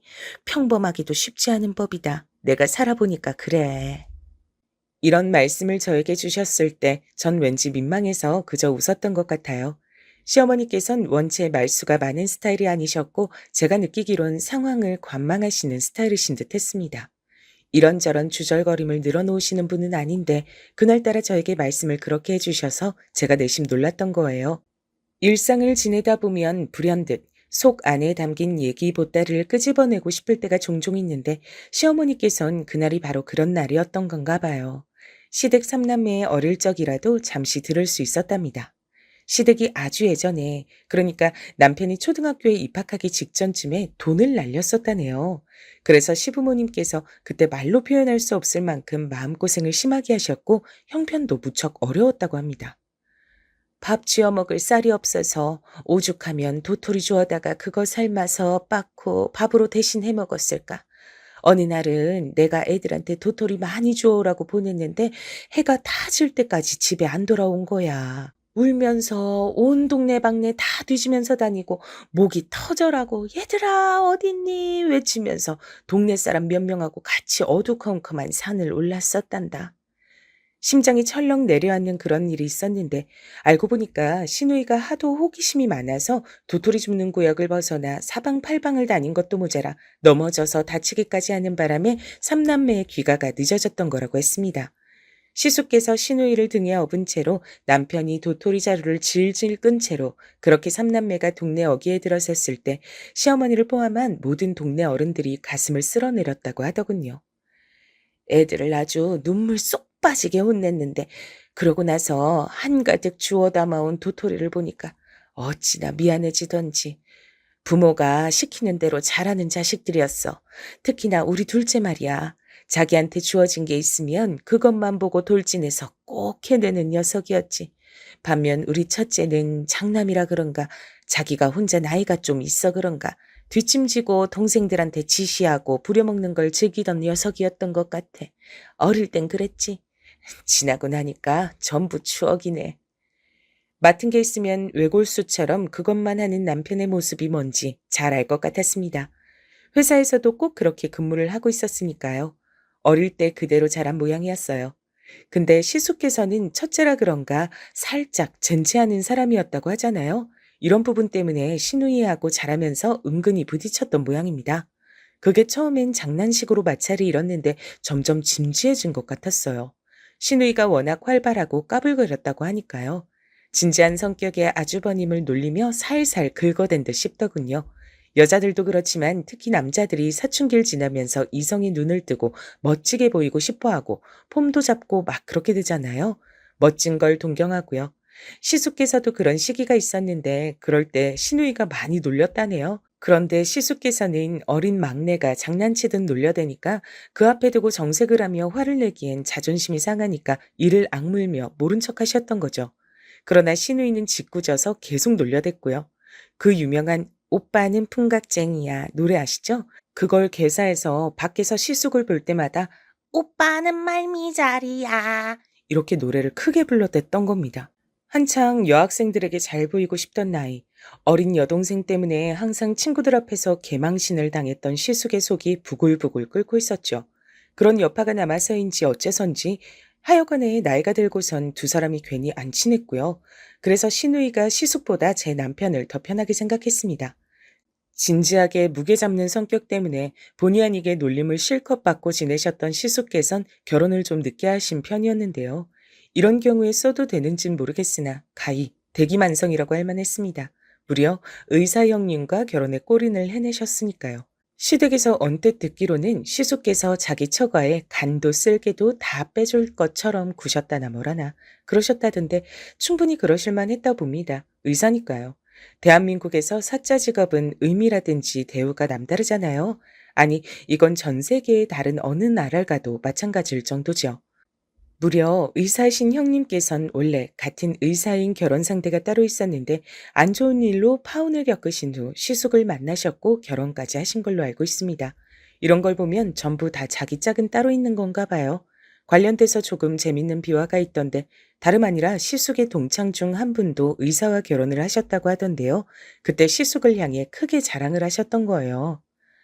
나는 의사하고 결혼하는데 너는 결혼할 기미도 안 보이네. 이대로 노총각의 길을 걸을 작정인가 보다. 반 정도는 농담의 느낌이었다곤 하는데 아무튼 시숙께선 그게 무척 기분이 나쁘셨다네요. 근데 시간이 지나서 그걸 제대로 갚아주시게 된 겁니다. 의사와 결혼에 꼴이 나셨으니까요. 시숙께서는 기세등등하셔서 이보다 더 뿌듯하고 보람될 수 없다는 표정의 새신랑이었고요. 볼 것도 없이 시부모님께선 입이 찢어져 계셨죠. 역시 장남은 장남이라고 하시면서 무척이나 기뻐하셨어요. 와, 나한테 의사인 손이 동서가 생길 줄이야. 왠지 신기하네. 정말 인생이란 모를 일이야. 저도 한 집안에 의사가 생긴다는 사실이 아주 크게 받아들여졌습니다. 의사 형님께선 당연히 무척 바쁘시고 사는 곳도 서로 안 가까우니까 집안 행사라든지 그런 게 있을 때만 얼굴을 볼 수 있을 게 뻔했고 그저 그런 관계로 적당히 잘 지내게 될 것이라고 예상을 했었죠. 그건 왜 그림을 예상하는 것도 이상한 일이었으니까요. 하지만 그러한 제 예상을 뒤엎고 초장부터 심상치 않은 그림이 그려지고 있었습니다. 시숙과 형님 두 분이 결혼하시고 한 달 조금 넘게 흐른 때였던 것 같아요. 형님께서 바쁘다 어쩐다 하셔서 신혼여행 후에 시댁을 안 들르셨거든요. 전화만 시부모님께 드리신 걸로 알았습니다. 그러고 나서 그러니까 그때가 처음으로 시댁에 들르신 것이었고 주말이었기에 저희 부부도 겸사겸사 자리했고 다 함께 모인 때였어요. 어쩌다 보니 형님, 저 그리고 시누이까지 셋이 딱 부엌에서 동선이 겹쳤는데요. 시누이는 낯가림이란 게 없는 사람이잖아요. 그러니까 그 찰나를 놓치지 않고 유쾌하게 형님을 향해 말을 건 거예요. 어떤 얘기였냐면 시숙을 옛날에 말미잘이라고 계속 놀렸다는 것이었습니다. 그래서 전 오빠는 풍각쟁이야 이 노래가 들려올 때마다 큰오빠하고 옛날에 있던 일들이 떠오르곤 하네요. 그러셨군요. 근데 아가씨는 풍각쟁이가 무슨 뜻인지는 아세요? 글쎄요, 모르겠는데요. 풍각? 바람의 각도라는 뜻일까요? 아, 바람을 잘 아는 사람이란 의미겠네요. 그쵸? 제가 맞췄죠? 아니요, 틀렸어요. 악기 연주하고 노래 부르고 다니면서 돈을 구걸하는 사람을 두고 풍각쟁이라는 겁니다. 진짜요? 어, 저 지금 처음 알았어요. 풍각쟁이는 뭔 뜻인지 몰라도 말미잘은 뭔지 정확하게 알았으니까 그걸로 된 거죠. 그쵸? 아니요, 그걸로 안 된 것 같은데요. 부끄러운 줄 알고 사세요. 이미 부끄러움도 잘 모르시는 분 같지만. 형님께서 시누이를 위아래로 흘겨보더니 피식 코웃음을 치고 먼저 자리를 뜨셨습니다. 남겨진 시누는 당황한 기색이 완연했고 저도 난감한 기분이었어요. 그래서 잠시 후에 제가 거실에서 아무도 몰래 형님을 향해서 좀 심하셨어요 라고 속삭여드렸습니다. 시누이는 그저 유쾌하게 말을 붙이고자 했던 것뿐이란 걸 전 느꼈으니까요. 당황해서 멍해진 시누이가 신경 쓰이더라고요. 근데 제 속삭임을 들은 형님께서 눈살을 한껏 찌푸리시며 절 째려보시는 겁니다. 왜요? 아부 떨고 싶어서 환장하셨나 봐요? 네? 아, 아부요? 환장이요? 시댁에 잘 보이고 싶어서 병적으로 자기 자신 낮추는 거요. 동서가 딱 그런 며느리인 듯 싶은데요. 시댁에 머리 숙이고 눈치 보고 시댁 사람들 서열이 더 높다고 여기고 이러는 것들 전부 다 구시대적인 발상이고 행동이에요. 아니, 저는 그냥 아까 그 상황이 조금 과했다고 생각해서 가볍게 한번 말씀드린 것뿐인데요. 됐어요. 동선인 아가씨 비위 맞추고 싶어서 환장한 모양인데 본인이나 실컷 그렇게 하세요. 나까지 끌어들이지 마시고요. You got it? 네? 뭐라고요? 가립이요? 간단한 영어도 못 알아들으시네요. 그럴 줄 알았어요. 그렇게 보여요. 난데없이 되로 주고 말로 받는 상황이라 하도 어이가 없어서 어리 빠진 와중에 웬 영어까지 들으니까 제가 당연히 뭔 소리야 했던 거죠. 근데 형님께선 절 비웃으시며 슬쩍 혀까지 끌끌 차셨습니다. 그 표정이 마치 수준을 알만하다 이렇게 외치고 있는 것 같아 저는 무척 민망해졌어요. 제가 화가 나서 입술을 꽉 깨물자 저를 향해 한마디 더 날리셨습니다. 같은 며느리 입장이라서 뭔가 대단한 착각을 하신 모양인데요. 난 동서하고 달라요. 시댁의 눈치를 볼 필요가 없는 사람이에요. 그걸 분명하게 알고 행동하세요. 아가씨 비위 잘 맞추시고 시부모님 잘 봉양하시고 그렇게 살다 가면 되겠네요. 열심히 하시길. 살다가 가라니요? 어디로요? 저 세상으로요? 너무 황당해서 턱이 빠질 뻔했습니다. 입이 저절로 떡 벌어지더라고요. 의사 형님 이분 대체 뭐 하는 분일까 싶었어요. 신우이와는 결이 다르게 아주 다른 차원에서 막말을 하시는 분이었습니다. 당연히 제가 형님을 긍정적으로 생각하기 어려워졌죠. 그럼에도 사람을 안 좋게 본다는 걸 굳이 드러낼 필요는 없는 것 같아 남편에겐 아무 말도 안 했고 신우이가 저한테 형님의 막말 때문에 속상했다고 푸념할 때도 그냥 들어만 줬지 동조는 안 했습니다. 아주 현명한 처사라고 생각을 했죠. 상대는 맏며느리의 의사인데 괜히 대립했다간 저만 소나인 게 뻔했습니다. 시부모님께서도 귀한 의사 며느리라고 떠받들어 주시고 흐뭇해하시는데 제가 뭐라고 나대겠나요? 근데 첫 단추가 잘못 끼워져서 그런지 삐그덕대는 일은 계속 일어나고야 말았습니다. 시부모님 두 분의 생신이 얼마 차이가 안 나요. 음력으로 두 분 다 하시기 때문에 어떨 땐 3주가 차이 나고 어떨 땐 보름밖에 차이가 안 났습니다. 그래서 생신 기념을 같이 했습니다. 원래는 따로 하셨다곤 하는데 나이가 드시면서 생신 기념하는 걸 합치셨다네요. 나이가 드셨기 때문이라기보단 자식들이 성인이 되고 사회인이 되면서 바빠졌기 때문인 것 같다는 게 저의 추측이었지만요. 아무튼 생신 기념했던 걸 두고 시어머니께선 서러웠던 점을 슬쩍 꺼내신 바 있었습니다. 두 분 중에 시아버지의 쪽이 생신이 더 빠른 건데요. 옛날에 시아버지의 생신상 차렸던 것에 남은 음식을 얼렸다가 그걸 시어머니 생신상에 올렸다고 합니다. 그런 식으로 시집살이를 겪으셨던 거죠. 전 시어머니께서 이런 말씀 자주 꺼내시는 성격이 아니신 걸 이미 알았기에 귀중하게 듣고 반응을 해드리고 그렇게 했습니다. 일부러 며느리들 앞에서 이야기거리를 꺼내려고 노력하시는 듯 보이기도 했고요. 그런데 형님께선 다 듣고 나시자마자 콧웃음부터 치셨어요. 제가 두 귀를 의심했죠. 잘못 들었나 했는데 그게 아니고 진짜로 콧웃음 치면서 시어머니를 비웃으신 것이었습니다. 한심하다는 생각부터 들어요. 미련하게 사셨네요. 자기 자리는 자기가 만드는 법이죠. 지나간 세월 누가 보상할까요? 혼자 손해보신 거예요. 제가 놀라서 가슴이 철렁 내려앉았죠. 아니, 누가 저런 지적이나 듣고 싶어서 옛날에 있었던 일을 꺼냈답니까? 몹시도 당황한 제가 형님을 향해 말씀이 좀 심하신 듯하다 조심스레 의견을 드렸는데요.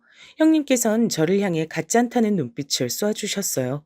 제가 울컥하려던 찰나 시어머니께서 형님의 편을 드셨습니다. 그네가 맞는 말했다. 내가 미련했지, 미련했어.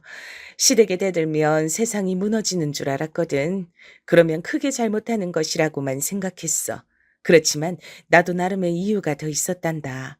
그땐 친정에서도 여잔 출가외인이라고 하던 때라 내가 만약 시댁을 등지면 친정에서도 환영을 못 받을 게 분명했기에 함부로 행동할 수가 없었어.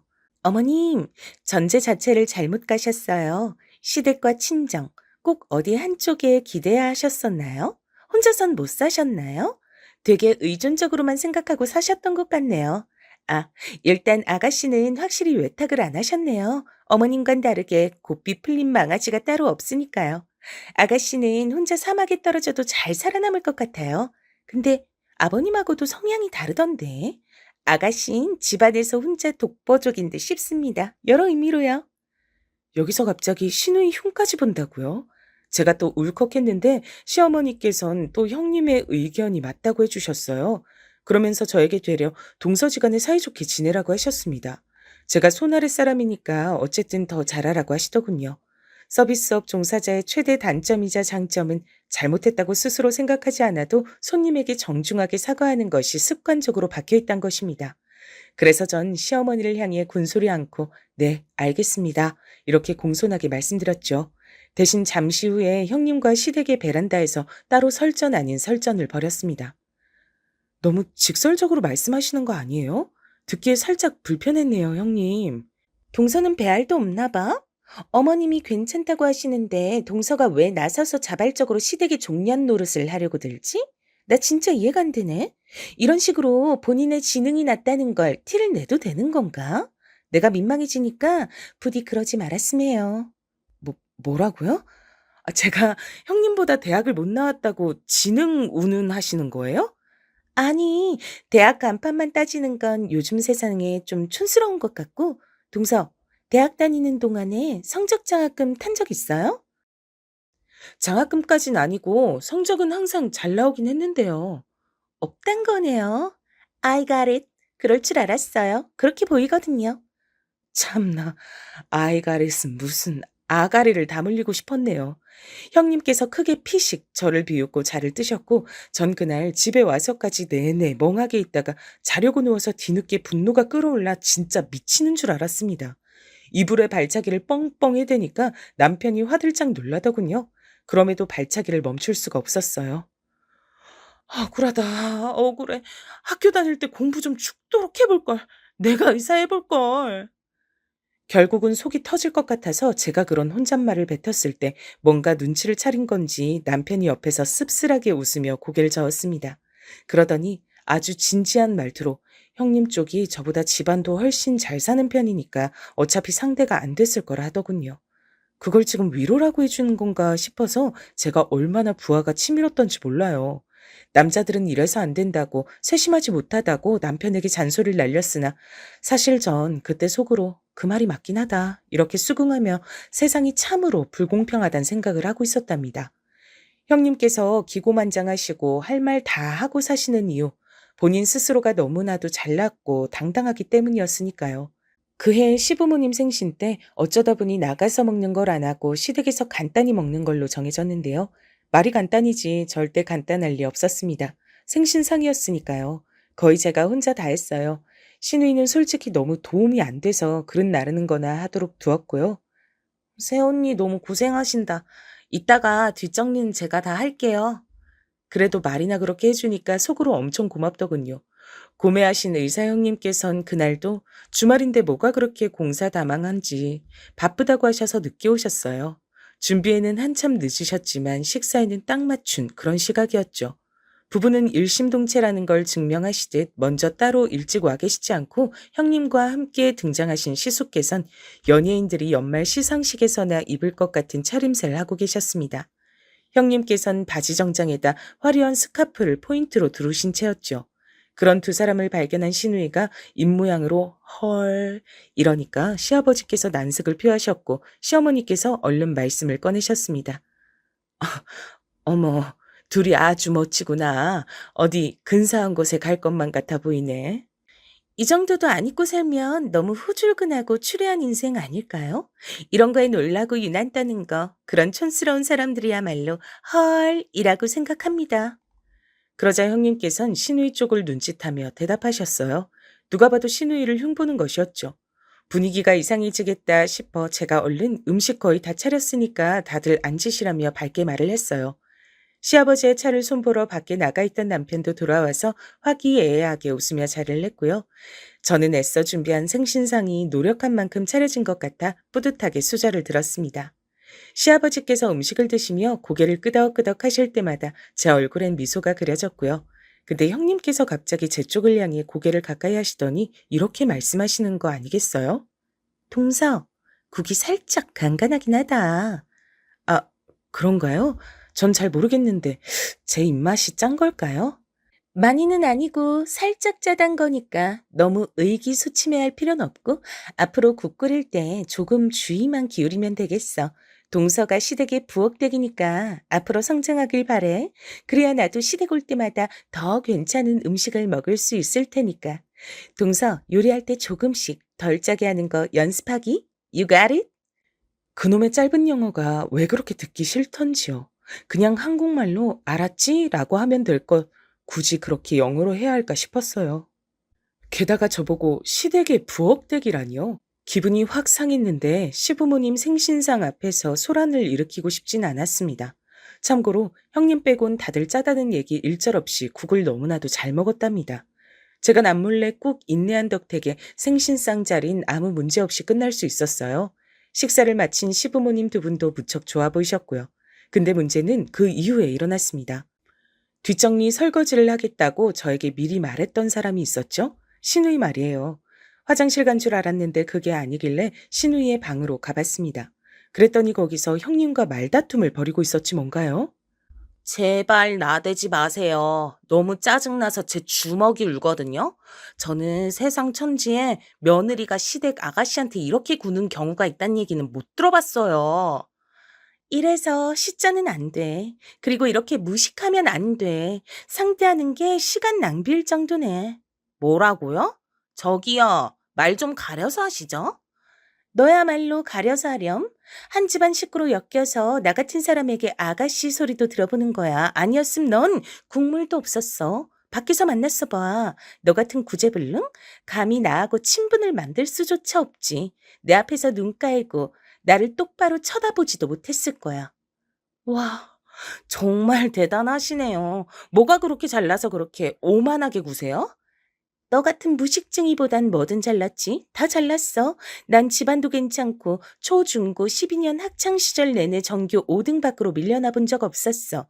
유학 안 다녔어도 영어 잘해서 외국 나가면 걱정이 없어. 무엇보다 나 의사야. 무슨 설명이 더 필요하겠어?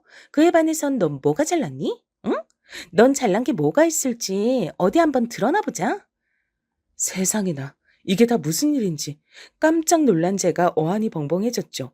신우이는 주먹을 꽉 쥐고 바들바들 떨더니 이내 방문가에 서 있는 절 지나쳐서 아예 집 밖으로 나가버렸습니다.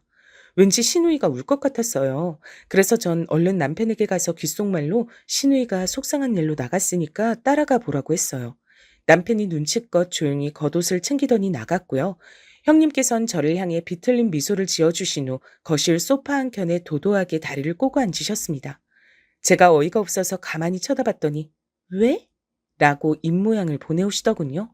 어휴, 말을 말자 싶어서 그냥 혼자 뒷정리를 위해 부엌으로 향하는 저를 시어머니께서 당황한 표정으로 바라보셨죠. 시어머니께서 이때 손목이 시큰시큰거리고 편찮으실 때라 언감생신 도와달라고 말씀은 못 드렸어요. 당연하죠. 게다가 생신상이었으니까요. 제가 혼자서 일을 악물고 묵묵하게 뒷정리를 다 마쳤는데 그러자마자 형님께서 일어나셨습니다. 그러더니 시숙을 향해 턱짓으로 가자 신호를 보내시더군요. 떠나는 타이밍마저 어찌나 얄밉던지요. 시부모님께서 문 밖으로 배웅 나가시며 살뜨리고시기에 제가 차마 기분 나쁜 티도 못 내고 웃음이나 지었네요. 신우이는 시간이 더 지나서야 남편과 집으로 돌아왔어요. 둘이 대화를 한참 나눴더라고요. 그날 신우이는 시부모님과 저는 남편과 밤에 형님에 대한 얘기를 했죠.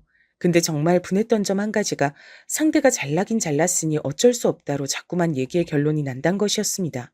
그래서 그냥 안 부딪히고 지내는 게 상책 같았어요. 시부모님께서도 신우이를 통해 문제점을 인식하셨기에 굳이 시숙과 형님을 별거 아닌 건수에도 참석시키지 않았고요. 하지만 제사는 달랐습니다. 가장 큰 제사가 있었기 때문이죠. 시숙이 장남인데 어떻게 제사 참석을 안 하나요? 제사 연락을 받으신 시숙은 물론이고 형님께서도 흔쾌하게 일찍 가겠다고 답변을 주셨다기에 제가 좀 놀랐습니다. 큰 제사 앞에선 개념과 예의를 모두 갖추실 예정인가 싶었어요. 왠지 기대가 됐죠. 하지만 기대한 제가 바보였습니다. 제사 당일 남편은 일을 나가 있었고 저는 먼저 부지런히 시댁으로 향했는데요. 신우이가 뭐라도 해보려고 열심히 판을 벌여놨더라고요. 제가 얼른 그 옆에서 시작을 했죠. 그러고 나서 얼마 후에 바로 형님께서 도착을 하셨어요. 시숙께선 일이 좀 있어서 형님 혼자 먼저 오셨단 겁니다. 내일은 해가 서쪽에서 뜨려나? 형님께서 제사 준비를 위해 따로 먼저 오셨다니 신기함을 넘어 약간 감동일 정도였어요. 손목에 밴드를 두르신 채로 시어머니께서 주도적으로 하고 계셨고 제가 함께 손을 맞추고 시누이는 거들고 그렇게 하고 있었는데요. 형님께서 합류를 하시지 않고 소파에 들어 누우시더라고요. 시아버지께서 허리가 아프셔서 방에 계셨는데 혼자 거실을 독차지하고 소파에 길게 누워 TV를 보셨습니다. TV 소리가 크게 들려오자 시어머니께서 믿을 수 없다는 얼굴로 그쪽을 바라보셨고 시누이는 화가 났는지 얼굴에 열이 오르고 있었는데 일전의 언쟁 때문에 형님께 대들러 가진 못하는 듯 했어요. 그래서 제가 움직였습니다. 사실 작정한 건 아니었는데 저도 모르게 몸이 움직였어요. 형님, 지금 뭐 하시는 거예요? 여기서 이러고 계시면 어떡해요. 얼른 와서 거드시죠. 내가 말하지 않았던가? 시댁 종련 노릇 동서나 실컷 하라고. 날 거기 끼우지 마. 아니, 자꾸 시댁이 시자가 뭐 어떻고 저쩌고 하시는데 그런 문제가 아니라 형님의 무개념이 문제예요. 아가씨 보고 무식하다 그러셨죠? 그렇다 쳐요. 그럼 형님은 무개념이에요. 개념이 없으세요. 이게 미쳤나? 어디 감히 의사 앞에서 무개념이란 소를 뱉어? 시댁 일에 앞장서면 그게 행복인 줄 아는 너 같은 종년들 때문에 멀쩡한 여자들이 손해를 보는 거야. 형님께서 몸을 바로에 앉으시며 저에게 삿대질을 날리셨고 바로 그 다음 순간이었습니다. 믿을 수 없는 일이 벌어졌어요. 시어머니께서 다가와 형님의 싸대기를 날리신 겁니다. 따라온 시누이도 경악을 했죠.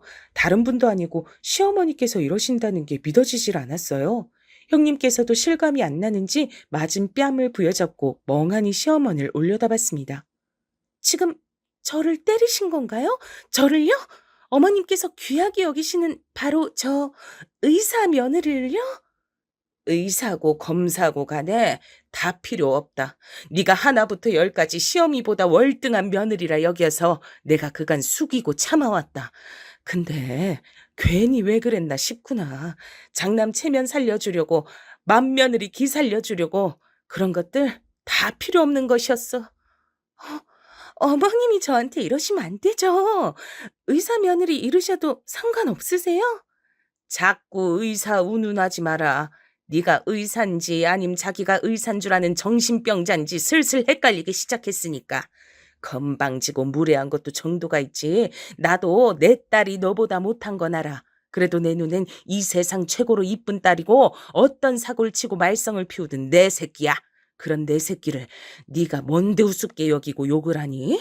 그리고 우리 집안은 맏며느리를 의사로 잘 둔 게 아니라 둘째 며느리를 착하고 현명한 인물로 잘 둔 거란다. 제가 놀라서 눈을 꿈뻑이고 있는데 시누이는 신이 났는지 형님을 향해 주먹을 들어 보이면서 너는 내 새언니도 아니다. 나한테 새언니는 한 명뿐이다. 라는 소리를 계속 떠들었습니다. 또한 본인한테 막말을 하는 것을 참을 수는 있어도 저한테 함부로 하면 참지 않겠다면서 시누이가 제 편에 서서 외쳐댔어요. 형님께선 얼굴이 벌겋게 달아오른 채로 가방을 챙겨서 나가버렸습니다. 시아버지께서 무슨 소란이었냐며 나와보셨고 시부모님, 시누이, 저 이렇게 넷이서 제사 준비는 뒤로 하고 한참 대화를 나누어 버렸네요. 그러던 와중 남편이 앞에서 마주쳤다며 시숙과 함께 들어왔고요. 시숙께선 영문을 모르시는 얼굴로 형님을 찾았고 있었던 일을 시누이가 신나게 전해줬어요. 그제서야 휴대폰 부재중 알림을 확인하신 시숙의 얼굴이 창백하게 질렸죠. 그리고 시부모님의 강한 질책이 있었습니다. 자랑할 만한 의사 부인이 아니라 어디 가서 악처 소리나 들을 부인 아니냐면서 그런 표현까지 나왔어요.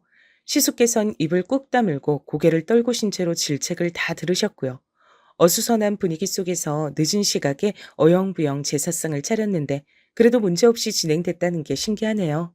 시어머니께선 저에게 거듭 고맙고 미안하다고 해주셔서 제가 어찌할 바를 몰랐어요. 그리고 며칠 후 시숙께선 형님과 갈라서기로 결정했다는 소식을 전해주셨죠. 놀라웠던 점은 형님께서 시댁에 걸음을 하셔 잘못을 빌며 이혼하기 싫다는 뜻을 밝히셨단 겁니다. 하지만 신부모님께선 시숙의 마음을 존중하겠다고만 하셨대요. 시숙께선 형님과 함께 늙어갈 자신이 없어졌다고 하시더군요. 그래서 끝내 두 분은 이혼을 하셨죠. 듣자하니 이혼하시면서 그 집안 사람들 앞으로 잘 되나 어디 두고 보자며 마지막에 악담을 추하게 남기신 모양이던데 오히려 그 후로 모든 게 잘 풀려서 시숙께선 아주 가벼운 마음으로 지내셨답니다. 왜냐하면 신우이가 방송 프로그램 등을 만드는 제작사에 들어가서 자리를 잡았기 때문입니다. 엉뚱하고 거침없는 신우이가 그쪽 업계 하는 아주 딱이었던 거예요. 돈 벌기 시작하면서 저한테 자꾸만 이것저것 자꾸 사줘서 그게 걱정일 정도랍니다. 전 시부모님께서 팍팍 밀어주신 덕분에 제 가게를 냈어요. 그리고 이게 너무 잘 돼서 남편보다 제가 더 바쁜 사람이 됐고요. 그래서 육아와 살림은 남편이 도맡아 했답니다. 바쁠 때마다 구세주처럼 등장해서 매장을 도와주시는 고마운 존재도 있는데 바로 형님이세요. 설마 그 의사 형님이냐고요? 아니요, 그럴 리가요. 새로운 형님이세요. 시숙께서 재혼을 하셨는데 교육자 집안에서 나고 자라셨으며 본인도 무척 능력이 좋지만 거만하게 구시는 법이 없는 정말 배울 점이 많은 형님을 만나셨답니다. 그러니 모든 게 잘 풀린 셈이죠. 참고로 의사 형님이셨던 그분은 재혼을 하셨다가 다시 이혼하셨다고 후문을 살짝 전해 들었습니다.